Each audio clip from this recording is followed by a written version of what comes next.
ویسر لی امری واحلل عقدۃ من لسانی یفقہوا قولی۔ جیسے کہ آپ کے علم ہے، ہم گزشتہ بحث میں بتا چکے ہیں، قرآن میں جو روزے کا تذکرہ ہے اس کے دو پہلو ہیں۔ ایک دفعہ خود روزے اور رمضان کے روزوں کا بیان ہے، ایک دفعہ جو روزے کفارے کی صورت میں ہے، چاہے وہ روزہ کھانے کا کفارہ ہو، چاہے وہ قسم کا کفارہ ہو، چاہے جو دوسرا کسی مومن کو جو ہے وہ قتل کرنے کا کفارہ ہو، اس کفارے کے عنوان سے روزے پیش کیے گئے ہیں۔ تو ہم سورہ بقرہ کی آیت نمبر 185 پر پہنچے تھے، جس میں خداوند تعالیٰ کا ارشاد ہوتا ہے، شہر رمضان الذی، میں شیئر کروں اسکرین اس کی، شہر رمضان الذی انزل فیہ القرآن ھدی للناس وبینات من الہدی والفرقان، کہ رمضان کا وہ مہینہ ہے جس میں قرآن نازل ہوا، ایسا قرآن جو کہ ہدایت ہے بشریت کے لیے، جو کہ ہدایت ہے انسانوں کے لیے۔ تو خداوند تعالیٰ اس آیت میں ارشاد فرما رہا ہے، شہر رمضان الذی انزل فیہ القرآن، رمضان کا مہینہ یعنی رمضان کی جو برکتیں ہیں، رحمتیں، ان کی پہلی برکت اس کی یہ ہے، اس مہینے کی فضیلت یہ ہے کہ اس میں قرآن نازل ہوا ہے۔ قرآن کون سی کتاب ہے؟ جو ہدایت ہے انسانیت کے لیے، وبینات من الہدی، اور ایسی ہدایت ہے جس میں مزید ہدایت کی ضرورت نہیں، خود واضح اور روشن ہے۔ اور یہ قرآن حق اور باطل کے درمیان فرق ڈالنے والا ہے، اس کی پہچان کرنے والا ہے۔ فمن شاہد منکم الشہر، جو آدمی تم میں سے اس مہینے میں داخل ہو، فلیصم، اس کو چاہیے کہ روزہ رکھے۔ ومن کان مریضا او علی سفر فعدۃ من ایام اخر، وہ آدمی جو کہ بیمار ہے، مریض ہے، اس کو چاہیے کہ ان دنوں میں رمضان کے مہینے میں روزے نہ رکھے، اس کے بدلے میں دوسرے ایام میں روزہ رکھے۔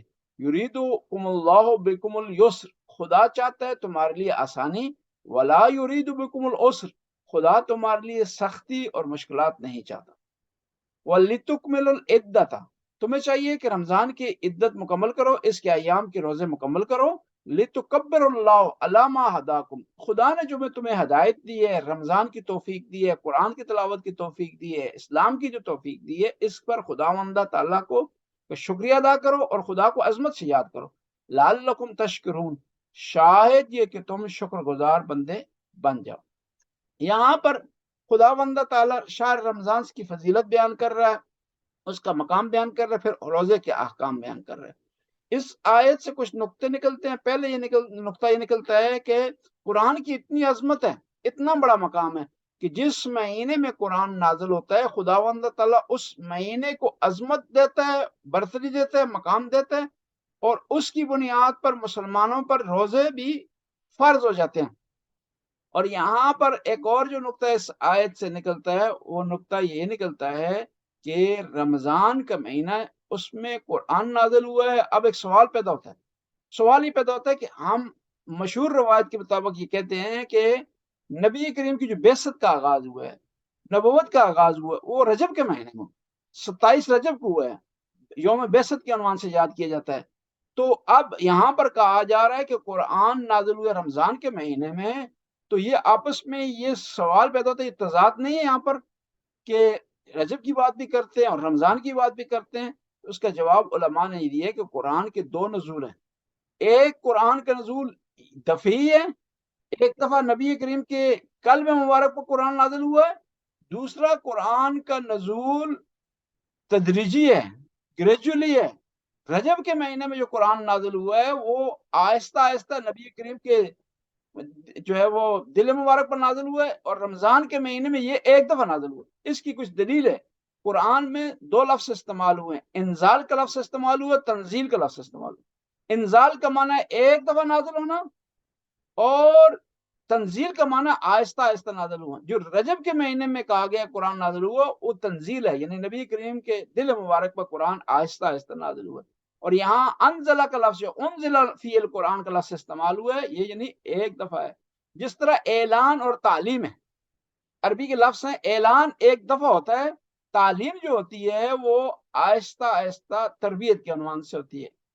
پس خداوند تعالیٰ نے جو قرآن نازل کی ہے نبی کریم کے دل مبارک پر، وہ رمضان کے مہینے میں، اور پھر دوبارہ آہستہ آہستہ موقعوں کی مناسبت سے قرآن نازل ہوا ہے، وہ نازل ہوا ہے رجب کے مہینے میں۔ اور اس کی ایک اور دلیل بھی ہے، قرآن میں کہا گیا ہے کہ خداوند تعالیٰ نبی سے ارشاد فرماتا ہے کہ اے نبی، قبل اس کے کہ ہم کوئی آیت نازل کریں آپ جلدی مت کریں۔ یعنی بعض اوقات اس طرح ہوتا تھا کہ جبرائیل قرآن کی آیت لائے تو نبی اس سے پہلے پڑھنا شروع کر دیتے تھے، تو وہاں ارشاد ہوا کہ آپ پہلے نہ پڑھیں، جبرائیل کو یہ آیت لانے دیں، اس کے بعد اس کی تلاوت کریں۔ اس کا مطلب یہ ہے کہ نبی کریم کو جبرائیل کے آنے سے پہلے قرآن کا علم ہوتا تھا اور علم تھا۔ جبرائیل جو آتے تھے اس کی یاد دہانی کرواتے تھے اور اس کی موقع کی مناسبت سے اس کو بیان کرتے تھے۔ اسی بنیاد پر یہ بھی علماء کہتے ہیں کہ بعض اوقات نبی کریم نے ایک آیت کا 2 دفعہ جو تکرار کیا ہے وہ دوسری دفعہ نزول نہیں ہے، صرف دوسری دفعہ اعادہ ہے، یاد دہانی ہے، تکرار ہے۔ مثال کے طور پر نبی کریم صلی اللہ علیہ وسلم جب خانہ کعبہ میں تشریف لائے فتح مکہ کے بعد، تو جو آدمی جس کے پاس خانہ کعبہ کی چابی تھی وہ چابی اس سے لے کر کے خانہ کعبہ کو پاک اور صاف کیا اور وہاں نماز پڑھی۔ اور نبی کریم کے پاس ابھی چابی نبی کے پاس موجود تھی، واپس نہیں دی تھی، تو خداوند تعالیٰ نے فرمایا کہ انتعدوا الامانات الی اہلہا، اے نبی جس سے آپ نے امانت لی ہے وہ آپ اس کو پلٹا دیں۔ تو نبی کریم نے چابی واپس کر دی۔ اب جہاں کہیں بھی امانت کا مسئلہ آتا تھا نبی یہ آیت اس آیت کی ریپیٹیشن کرتے تھے، اس آیت کا یاد دہانی کرتے تھے، اس آیت کا تذکرہ دیتے تھے۔ تو اس کا مطلب یہ نہیں ہے کہ آیت 2 دفعہ نازل ہوگی ہے، بلکہ ایک ہی دفعہ نازل ہوئی ہے، دوسری دفعہ نبی کریم اس کی ریپیٹیشن کرتے تھے۔ بس قرآن یہ بتا رہا ہے کہ آیت یہ بتا رہی رمضان کا مہینہ، شہر رمضان الذی انزل فیہ القرآن، رمضان کا وہ مہینہ جس میں قرآن نازل ہوئے ایک دفعہ نبی کریم کے دل مبارک پر، ہدی للناس، اور یہ قرآن ہدایت والا ہے اور اس کی ہدایت واضح اور روشن ہے، اتنی واضح اور روشن ہے کہ حق اور باطل کو واضح کر کے نکھیر دیتی ہے، علیحدہ کر دیتی ہے۔ من شاہد منکم الشہر فلیصم، جو آدمی بھی رمضان کے مہینے میں داخل ہو اس کو چاہیے کہ وہ روزہ رکھے۔ روزے کی وجوب کی 2 شرطیں ہیں تب روزہ واجب ہوتا ہے، بلکہ آپ کہیں کہ 3 شرطیں ہیں۔ پہلی شرط یہ ہے کہ آپ رمضان کے مہینے میں ہوں، دوسری شرط یہ کہ رمضان کے مہینے میں بالغ ہوں۔ ایک آدمی رمضان کے مہینے میں داخل ہوا ابھی بالغ نہیں ہوا، اس پر روزہ واجب نہیں۔ پھر یہ ہے کہ رمضان کے مہینے میں آپ داخل ہیں، بالغ ہیں، ساتھ ضروری ہے کہ آپ کی صحت بھی ہو، ساتھ ضروری ہے کہ آپ سفر میں بھی نہ ہوں۔ جب سفر میں بھی نہ ہو، صحت بھی آپ کو اجازت دیتی ہے اور بالغ بھی ہو گئے تو پھر روزہ واجب ہو جائے گا۔ اسی بنیاد پر ایک مسئلہ ہوتا ہے، بعض کا لوگ ہم سے پوچھتے ہیں کہ یہ رمضان کا فدیہ ہے یہ ہمیں کب دینا چاہیے، تو ہم انہیں جواب دیتے ہیں کہ رمضان کا فدیہ آپ نے رمضان کے اینڈ پر دینا ہے۔ کیوں؟ وجہ یہ ہے کہ رمضان کے مکمل ہونے سے پہلے فدیہ واجب ہی نہیں ہوتا، فدیہ تو تب واجب ہوگا کہ رمضان داخل ہوگا، رمضان مکمل ہوگا۔ اور رمضان سے پہلے فدیہ دے دینا اپنے روزوں کا وہ اسی طرح ہے جس طرح نماز کا وقت داخل نہیں ہوا لیکن آپ اس کے باوجود نماز پڑھ رہے ہیں تو وہ نماز قابل قبول نہیں ہے۔ نماز قضا پڑھی جا سکتی لیکن ایڈوانس کسی صورت میں نہیں پڑھی جا سکتی۔ بس خداوند تعالیٰ کا ارشاد ہوتا ہے کہ جو آدمی بھی رمضان کے مہینے میں داخل ہو اسے چاہیے روزہ رکھے، لیکن اس کے کچھ استثناءات ہیں۔ کون سے استثناءات ہیں؟ من کان مریضن، جو آدمی بیمار ہو، او علی سفرن، یا سفر میں ہو، فعدۃ من ایام اخر، تو وہ اس کے بدلے دوسرے ایام میں روزہ رکھے گا۔ یعنی اسلام میں کلوز اینڈ نہیں ہے، اسلام میں کہیں حکم رکتا نہیں ہے، کہیں آ کر حکم جو ہے وہ بند نہیں ہو جاتا، شک میں انسان کو مبتلا نہیں کر دیتا، پریشان نہیں کرتا۔ آپ نے نماز پڑھنی ہے، کھڑے ہو کر نہیں پڑھ سکتے تو بیٹھ کر پڑھیں گے، بیٹھ کر نہیں پڑھ سکتے تو لیٹ کر پڑھیں گے، لیٹ کر بھی نہ پڑھ سکتے ہو تو اشاروں سے پڑھیں۔ وضو آپ نے کرنا ہے نماز کے لیے، وضو اگر جو ہے وہ میسر نہیں ہے پانی یا پانی آپ کے لیے تکلیف دہ ہے پھر آپ نے تیمم کرنا ہے۔ اور اسی طرح قبلے کی صورتحال ہے، آپ ایک ایسی جگہ پر ہیں جہاں آپ کو قبلے کا علم نہیں ہو رہا کہ قبلہ کس طرف ہے، تو آپ نے کیا کرنا ہے کہ جس طرف آپ کو ظن غالب ہو، گمان غالب ہو، اس طرف آپ نے رخ کر کے نماز پڑھنی ہے۔ 2 طرف کا گمان غالب ہے تو 2 طرف پڑھیں گے، اور اگر آپ کو نہیں پتہ چل رہا کہ قبلہ کس طرف ہے تو پھر حکم ہے کہ ایک نماز کو چاروں طرف پڑھیں تاکہ جو ہے وہ آپ کو یقین حاصل ہو کہ آپ نے نماز پڑھی ہے۔ تو رمضان کا معاملہ بھی اسی طرح ہے کہ رمضان کا مہینہ برکت و رحمتوں کا مہینہ یہ اس لیے کہ ایک تو قرآن اس میں نازل ہوا ہے، دوسرا خداوند تعالیٰ نے اس مہینے میں قرآن نازل کیا ہے اور روزے کا واجب قرار دیا، اور تیسری وجہ اس کی یہ ہے کہ اس مہینے میں ایک ایسی رات ہے جو برکتوں اور رحمتوں کی رات ہے۔ اسی آیت کو منظر رکھتے ہوئے ہم ایک خطبے کی طرف جاتے ہیں جو خطبہ امام رضا علیہ السلام نے اپنے والد گرامی سے نقل کیا ہے۔ امام رضا کے والد گرامی نے امام موسیٰ کاظم علیہ السلام نے امام جعفر صادق سے نقل کیا ہے، امام جعفر صادق علیہ السلام نے امام اللہم صلی محمد باقر علیہ علی السلام سے نقل کیا ہے، امام محمد محمد باقر نے وآل امام زین العابدین سے نقل کیا، امام زین العابدین نے امام حسین سے نقل کیا، امام حسین نے امیر المومنین سے نقل کیا۔ امیر المومنین ارشاد فرماتے ہیں کہ میں نے نبی کریم کو سنا کہ آپ نے خطبہ ارشاد فرمایا ہے شعبان کے آخر میں، ان امیر المومنین، اب میں اسکرین شیئر کر سکوں تو دیکھتا ہوں، چیک کرتے اسکرین اگر شیئر ہو جاتا ہے۔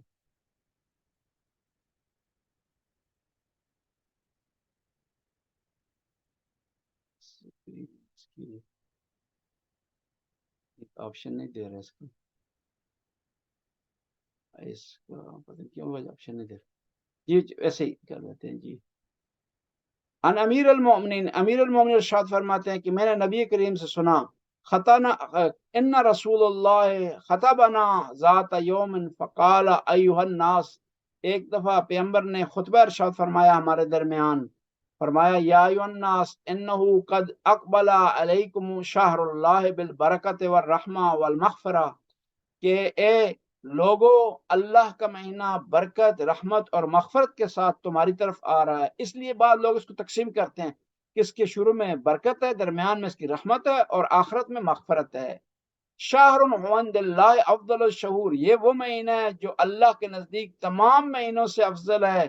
ایامہ افضل الایام، اور اس کے دن بہترین دن ہے، ولیالہ افضل اللیالی، اور اس کی راتیں بہترین راتیں ہیں، وساعتہ افضل الساعات، اور اس کی گھڑیاں بہترین گھڑیاں ہیں، وشہر دعیتم فی الی ضیافت اللہ، یہ وہ مہینہ ہے جس مہینے میں تمہیں اللہ کی دعوت کی طرف بلایا گیا ہے۔ جعلتم فی من اہل الکرامہ، خدا نے اس مہینے میں تمہیں کرامت بخشی ہے۔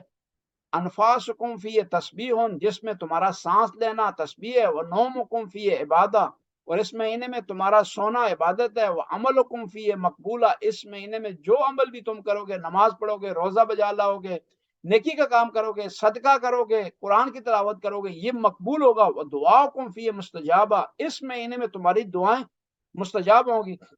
رمضان کے مہینے کے علاوہ آپ دعا کرتے ہیں، خدا سے مانگتے ہیں، تو گارنٹی نہیں ہے کہ وہ دعا قبول ہو، لیکن رمضان کے مہینے میں گارنٹی پیغمبر پاک گارنٹی دے رہے ہیں۔ اور یہ روایت بھی ہمارے ہاں روایت میں ایک خوبی پائی جاتی ہے اہل سنت کی نسبت، ہمارے یہ تمام جو روایات ہیں اس میں سلسلہ سند جو ہے وہ آل بیت علیہ السلام ہے، جس میں شک و شبہ کی بات نہیں۔ اسی لیے ہمارے ہاں علم رجال بہت کم اس کی ضرورت پڑتی ہے، علم رجال کی کم ضرورت پڑتی ہے۔ کب ضرورت پڑتی ہے؟ کہ جب آپ نے جانچ پڑتال کرنی ہو کہ یہ راوی سچا ہے، جھوٹا ہے، اس کا حافظہ کمزور ہے، ضعیف ہے، کس قسم کا ہے، آیا یہ جس وقت روایت نقل کر رہا تھا اس وقت موجود تھا یا نہیں، یہ جانچ پڑتال کی جاتی ہے۔ لیکن شیعہ مذہب میں اس کی ضرورت بہت کم پڑتی ہے، کیونکہ اکثر روایات ہماری جو نبی کریم صلی اللہ علیہ وسلم سے ہیں ان کے راوی آل بیت علیہ السلام ہیں۔ اب جب ایک روایت امام جعفر صادق نے نقل فرما دی ہے تو اس میں جانچ پڑتال کی ضرورت نہیں ہے کہ ہم راوی کو چیک کریں، امام جعفر صادق علیہ السلام کی زندگی سے متعلق چیک کریں کہ یہ کس قسم کا راوی تھے، ضرورت نہیں ہے۔ خود آیہ تطہیر اور حدیث ثقلین ایک مور ہے اس بات پر کہ یہ روایت اتھنٹک ہے، اس کے مقابلے کی کوئی روایت نہیں ہے۔ اور حدیث ثقلین بھی خود نبی کریم نے جس میں بتا دیا ہے کہ انی تارکم فیکم الثقلین کتاب اللہ و اطرۃ اہل البیت ما ان تمسکتم بہ لن تضلوا بعدی، یہ کہہ دیا جب نبی کریم نے، تو پھر کسی علم رجال کی ضرورت نہیں پڑتی کہ وہاں بررسی کریں کہ ہم کہ یہ روایت کس قسم کی ہے اور کس پائے کی ہے اور اس کا راوی کس قسم کا ہے۔ پیغمبر جو ہے ارشاد فرماتے ہیں عملکم فیہ مقبولہ و دعاکم فیہ مستجابہ فصل اللہ ربکم بالنیات صادقہ، تم اس مہینے میں اللہ سے، پروردگار سے پاک نیتوں کے ذریعے قبول کرو، مانگو، قلوب طاہرہ، اور پاک دلوں کے ذریعے مانگو، ان یوفقکم لصیام، کیا چیز مانگو اس مہینے میں؟ جہاں تم اپنے لیے رزق مانگ رہے ہو، جہاں تم اپنے لیے توفیقات مانگ رہے ہو، کامیابیاں مانگ رہے ہو، اپنے لیے نعمتوں کا حصول مانگ رہے ہو، وہیں پر یہ بھی خدا سے مانگو کہ آپ کو خداوند تعالیٰ توفیق دے کہ اس مہینے میں صحیح معنوں میں آپ روزہ رکھ سکیں، و تلاوت کتاب ہی، اور آپ پروردگار سے توفیق مانگیں کہ آپ کو توفیق دے کہ قرآن کی تلاوت کر سکیں۔ وَإِنَّ شَقِيَّ مَنْ حَرَمَ غُفْرَانَ اللَّهِ فِي هَذَا الشَّهْرِ الْعَظِيمِ، وہ آدمی شقی ہے اور خدا کی رحمت سے دور ہے جو اس مہینے میں نہ بخشا جائے، یعنی جس میں ہر قسم کی سہولت بخشش کے لیے فراہم ہے، اس مہینے میں انسان اگر بخشا نہ جائے تو وہ آدمی کیا ہے؟ وہ شقی ہے، وہ خدا کی رحمت سے دور ہے، یعنی اس نے بہترین موقع گنوا دیا ہے، بہترین چانس ضائع کر دیے۔ دیکھیں نا، آپ کی خدمت میں عرض کرتا ہوں کہ ہمیشہ یہ ہوتا ہے کہ بعض اوقات انسان کو چانس ملتے ہیں اپنی زندگی میں، اور وہی آدمی کہتے ہیں کامیاب کہلاتا ہے جو چانس سے فائدہ اٹھاتا ہے۔ اور بعض اوقات زندگی میں انسان کو چانس ایک دفعہ ملتا ہے، اور میں ہمیشہ کہا کرتا ہوں کہ دیکھیے بعض اوقات ایک رات کی محنت انسان کی ساری زندگی بنا دیتی ہے، بعض اوقات ایک رات کی غفلت انسان کی ساری زندگی داؤ پر لگا دیتی۔